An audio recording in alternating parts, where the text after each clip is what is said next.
नमस्कार साथियों, आज हम लोग बात करने वाले हैं कृष्ण के बारे में। क्या कृष्ण वास्तव में भगवान था या उसे सिर्फ महाभारत में एक महानायक के रूप में वेद व्यास जी के द्वारा उसे बैठा दिया गया। साथियों, इन सभी बातों की चर्चा हम लोग इस वीडियो में करने वाले हैं। उसी समय वह पुतना का वध कर दिया था, पुतना के स्तन से दूध पीते पीते उसे मार दिया था, ऐसा कहा जाए। उसके अंदर कितना शक्ति होगा और इस प्रकार की मनगढ़ंत बातें जो इस समाज में फैलाई गई है धर्म शास्त्रों के द्वारा, यह मूर्खतापूर्ण बातें हैं। जहाँ तक बात रही साथियों महाभारत की, तो महाभारत जो है एक दूसरे के लिए जो लड़ा गया है, अपने सत्ता की लड़ा गया है और उसमें कृष्ण को भगवान बना दिया है, उससे कृष्ण को भगवान का अवतार बना दिया है। इसमें लाजमी है साथियों, जब कृष्ण था तो कृष्ण का भी तो कुछ राज्य क्षेत्र होगा, तो फिर वहाँ का राजा कौन था, वह अपने राज्य किस प्रकार से संभालते थे, जो वह महाभारत में यहाँ अर्जुन का साथ देने के लिए आया था। इन सभी फेंकी हुई बातों की चर्चा हम लोग इस वीडियो में करने वाले हैं। वह महाभारत के नायक है साथियों। कृष्ण जो है एक महाभारत में जो है नायक के रूप में है। वास्तव में तो महाभारत का मुख्य संबंध कौरव और पांडवों से है। महाभारत का मुख्य संबंध जो है कौरव और पांडवों से है। यह उस युद्ध की कहानी है जो दोनों पक्षों ने अपने पूर्वजों के राज्य पर अधिकार प्राप्त करने के लिए किया। यह युद्ध जो है महाभारत साथियों, दोनों पक्ष जो है अपने पूर्वजों के अधिकार के लिए यह युद्ध लड़ा। वही मुख्य चरित्र होने चाहिए। मुख्य चरित्र तो वही होनी चाहिए, लेकिन ऐसा नहीं है। मुख्य चरित्र ऐसा नहीं है। इस महाकाव्य के नायक कृष्ण है। महाभारत जो है इस महाकाव्य का जो है महाभारत महाकाव्य है, इसका मुख्य नायक कौन है? कृष्ण है, जो कि मुख्य नायक दोनों को होना चाहिए, पांडव और कौरव को होना चाहिए साथियों, लेकिन इसका महानायक कौन है? कृष्ण है। यह थोड़े आश्चर्य की बात है, लेकिन इससे भी अधिक चकित करने वाली बात शायद यह संभावना है कि वह कौरव पांडवों के समकालीन ही नहीं थे। कृष्ण जो था साथियों, वह कौरव और पांडव के समकालीन ही नहीं था। कृष्ण पांडवों के मित्र थे और उनका अपना साम्राज्य था। कृष्ण जो है पांडवों का मित्र था और कृष्ण का भी अपना साम्राज्य था। तो कृष्ण कंस के शत्रु थे और कृष्ण जो है साथियों किसका? कंस के शत्रु थे। उसका भी साम्राज्य था। वह संभव नहीं लगता कि दोनों राज संभाल सकना साथ साथ विद्यमान था साथियों। ऐसा नहीं संभव हो सकता है कि दोनों राज्य साथ साथ कृष्ण संभाल सकता था। महाभारत में ऐसा संकेत कहीं नहीं मिला कि दोनों राज्य के बीच कोई संपर्क था।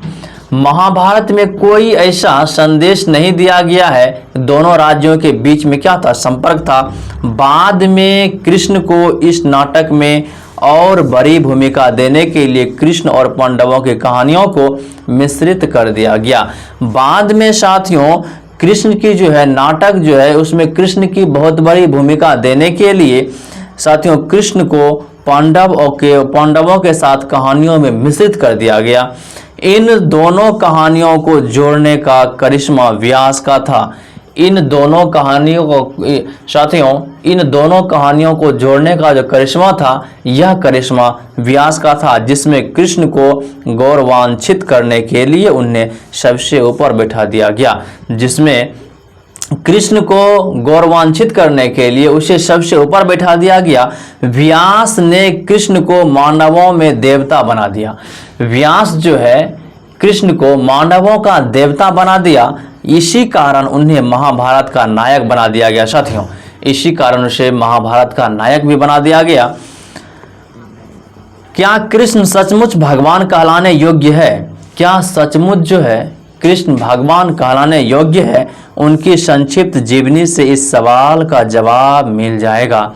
इन संक्षिप्त जीवनी से उसका सवाल जो है उस सवाल का जवाब मिल जाएगा। कृष्ण पद की कृष्ण पक्ष की अष्टमी को मध्यरात्रि में मथुरा में पैदा हुए थे। उनके पिता यदुवंश के वासुदेव थे।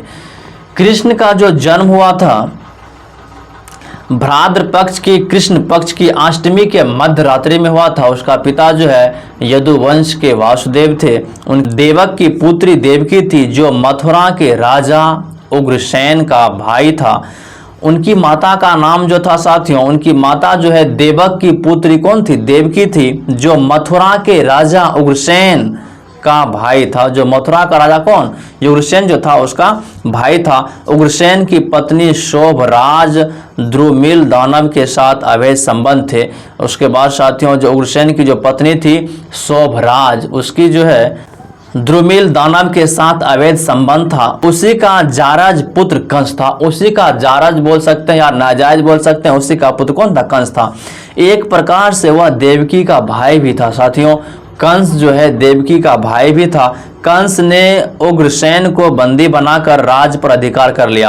कंस जो है उग्रसेन को बंदी बनाकर राज पर क्या कर लिया? अधिकार कर लिया। नारद अथवा देववाणी से वह आकाशवाणी सुनकर कि देवकी की 8वीं संतान उसका वध करेगी, कंस ने देवकी और उसके पति को बंदी बना लिया और उनकी 6 संतानों को जन्म देते ही या लेते ही मार डाला साथियों।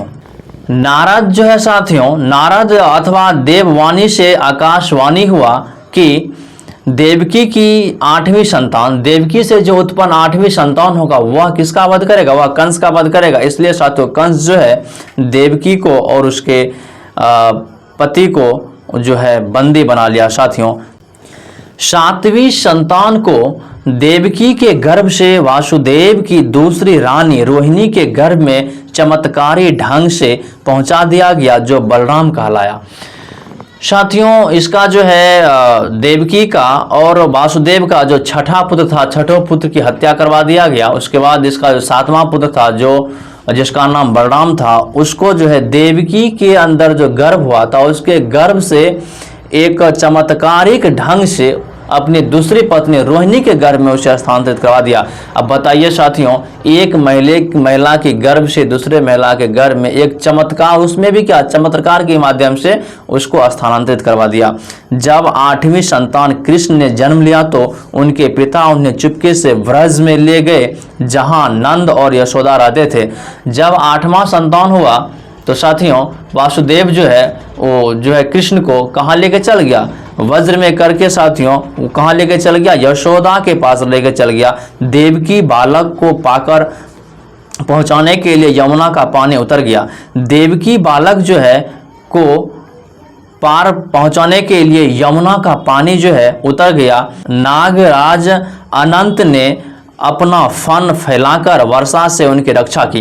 जब वो नदी पार कर रहा था तो बारिश होने लगी, तो वर्षा होने के बाद जो है नागराज जो अपना फन फैलाकर, मतलब सांप जो है फन फैलाकर उनकी रक्षा की। पूर्व निर्धारित कार्यक्रम के अनुसार वासुदेव ने नंद की नवजात कन्या योगिंद्रा अथवा योग माया से उन्हें बदल लिया और उसे अपना 8वां शिशु बताकर कंस को सौंप दिया। उसके बाद जो है साथियों पूर्व निर्धारित कार्यक्रम के अनुसार एक कार्यक्रम के तहत जो है वासुदेव ने नंद की नवजात कन्या, नंद जो थी उसकी नवजात कन्या योगिंद्रा अथवा योग माया से उन्हें बदल लिया। कृष्ण को जो है उससे बदल लिया। बदलने के बाद जो है उसका जो 8वां संतान शिशु बताकर कंस को सौंप दिया गया। परंतु वह बालिका आकाश में उड़ गई। लेकिन वह बालिका जो थी आकाश में उड़ गई और बोली कि नंद और यशोदा के यहाँ पल रहा बालक कृष्ण तुम्हारा संहार करेगा।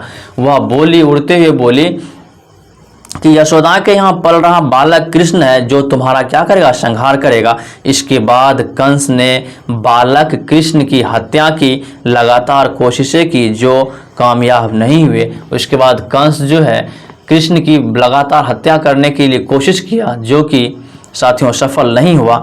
इस उद्देश्य से उसने विभिन्न रूपों में कई असुर व्रज में भेजे। कई असुर को जो है व्रज भेज दिया गया। कृष्ण की बाल लीलाओं के संबंध में पुराणों में इन असुरों के संहार और सामान्य बालक के लिए असंभव वीरता प्रदर्शन का वर्णन कृष्ण की महिमा बढ़ाने के उद्देश्य से किया गया है।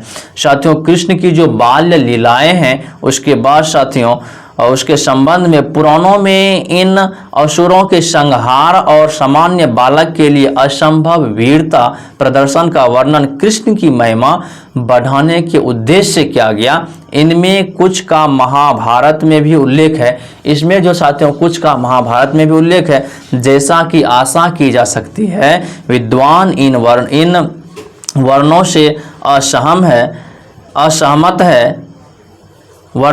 असहमत है। हम उनमें से कुछ का ही उल्लेख करते हैं, विशेषतः परवर्ती विद्वानों का अनुसरण करते हुए। उनमें से साथियों कुछ का उल्लेख करते हैं, किस रूप में? परवर्ती विद्वान का अनुसरण करते हुए। इनमें से पहला है पूतना वध। साथियों इसमें पहला वध है आपका पूतना वध। वह कंस के यहाँ धाय थी और कंस ने उसे हरिवंश मतलब पुराण के अनुसार एक गिधनी के रूप में भेजा था। पूतना का वध जो साथियों इस पर चर्चा करते हुए, वह कंस के यहाँ जो साथियों क्या था? धाय थी और कंस ने उसे हरिवंश के अनुसार एक गिधनी के रूप में भेजा था। भागवत के अनुसार वह एक सुंदरी के वेश में गई थी। भागवत पुराण के अनुसार जो साथियों वह एक सुंदरी वेश में गई थी। उसने कृष्ण को दूध पिलाने के बहाने अपने विष युक्त स्तन उनके मुंह में डाल दिए। वह जो है कृष्ण को दूध पिलाने के लिए अपना विष युक्त स्तन जो है उसके मुंह में डाल दिया। उन्होंने उसके स्तनों को इतने जोर से चूसा कि उसके प्राण ही खींच लिए और वह धराशायी हो गई। कृष्ण जो है उसके स्तन को इतना जोर से चूसा कि उसका प्राण ही खींच लिया गया और वह धराशायी हो गई। केवल 3 मास का होने पर ही कृष्ण ने एक अन्य आश्चर्यजनक कर्म कर दिखाया। यह एक शकट अथवा गाड़ी को तोड़ना था जिसमें अनेक बर्तन लदे हुए थे। यह जो है साथियों एक प्रकार का संकट अथवा गाड़ी को तोड़ना था जिसमें अनेक बर्तन लदे हुए थे। उनमें दूध दही भरा था और लदी हुई गाड़ी उन पर चढ़ गई। हरिवंश के अनुसार शकट कंस द्वारा भेजा गया असुर था जिसे उन्हें कुचलने के लिए भेजा गया था। उसे जो भेजा गया था साथियों उसमें दूध दही जो है भरकर भेज दिया गया था और लदी हुई गाड़ी उन पर चढ़ गई। हरिवंश के अनुसार संकट जो है कंस द्वारा भेजा गया था। हरिवंश के अनुसार जो है साथियों संकट किसके द्वारा? कंस के द्वारा भेजा गया था। बहरहाल यशोदा ने कृष्ण को गाड़ी के नीचे लिटा दिया और यमुना में स्नान करने चली गई। साथियों यशोदा जो है कृष्ण को गाड़ी के नीचे लेटा दिया और वह स्नान करने चली गई। जब वह लौटकर आई तो उसे लोगों द्वारा बताया गया कि कृष्ण ने ठोकर मारकर उसके टुकड़े टुकड़े कर दिए जो भूमि पर बिखरे पड़े थे। तो लोगों के द्वारा पता चला कृष्ण जो है उसे ठोकर मार कर चकनाचूर कर दिया जो साथियों भूमि पर बिखरे पड़े थे। यशोदा इस घटना से भयभीत और चकित रह गई। उसने अनहोनी टालने के लिए पूजा कराई। यशोदा जो है अनहोनी को टालने के लिए पूजा कराई। जब कृष्ण की हत्या के लिए पूतना और शकट की कोशिशों नाकाम हो गई तो कंस ने अपना एक और दूत त्रिनावर्त भेजा। जब पूतना और शकट जो है शकट को भेजा था, जब वह अनसक्सेस हो गया उसे भी मार दिया, तब वह एक अन्य दूत जो है त्रिनावर्त को भेजा। वह एक पक्षी के रूप में आया और उन्हें उड़ाकर आकाश में ले गया। वह एक पक्षी के रूप में आया और उसे उड़ाकर कहाँ ले गया? आकाश में ले गया। कृष्ण तब मात्र 1 वर्ष के थे परंतु त्रिनावर्त निष्प्राण होकर धरती पर गिर गया। उस समय कृष्ण जो है साथियों मात्र 1 वर्ष का था, फिर भी त्रिनावर्त जो है निष्प्राण होकर धरती पर गिर गया। कृष्ण उसकी गर्दन कसकर पकड़े हुए थे। कृष्ण जो है उसकी गर्दन को कसकर पकड़े हुए थे। अगला चमत्कार तो अर्जुन वृक्षों को उखाड़ना था जो पास पास खड़े थे। अगला चमत्कार यह था कि अर्जुन वृक्ष को उखाड़ना था जो क्या था? पास पास खड़े था। ये दोनों यक्षों के शरीर थे जो शपवश वृक्ष बन गए थे और जिन्हें कृष्ण के साप मुक्त किया। जिन्होंने साथियों कृष्ण को क्या किया, शाप मुक्त किया, श्राप मुक्त किया। जब कृष्ण घुटनों के बल चलने लगे तो नित्य नया उत्पाद करने लगे तो यशोदा ने एक रस्सी लेकर उन्हें ओखली में बांध दिया और अपने काम में लग गई। जब साथियों कृष्ण जो है घुटने के बल पर चलना शुरू कर दिया, यशोदा जो है उसे एक रस्सी के माध्यम से ओखली में बांध देती थी, उसके बाद वह काम करती थी। यशोदा ने जब आंखों से ओझल हुई तो कृष्ण ने उस ओखली की घसीटना शुरू कर दिया। जब कृष्ण जो आंखों से ओझल हो गया तो वह जो है ओखली को घसीटना शुरू कर दिया। वह उक्त दो पक्षों के बीच फंस गई। वह जो साथियों दो पक्षों के बीच फंस गए। कृष्ण ने तब भी उसको खींचना जारी रखा। इस पर वे वृक्ष उखड़कर गिर गए और भयानक शोर करते हुए गिर पड़े, परंतु कृष्ण को आँच भी ना आई।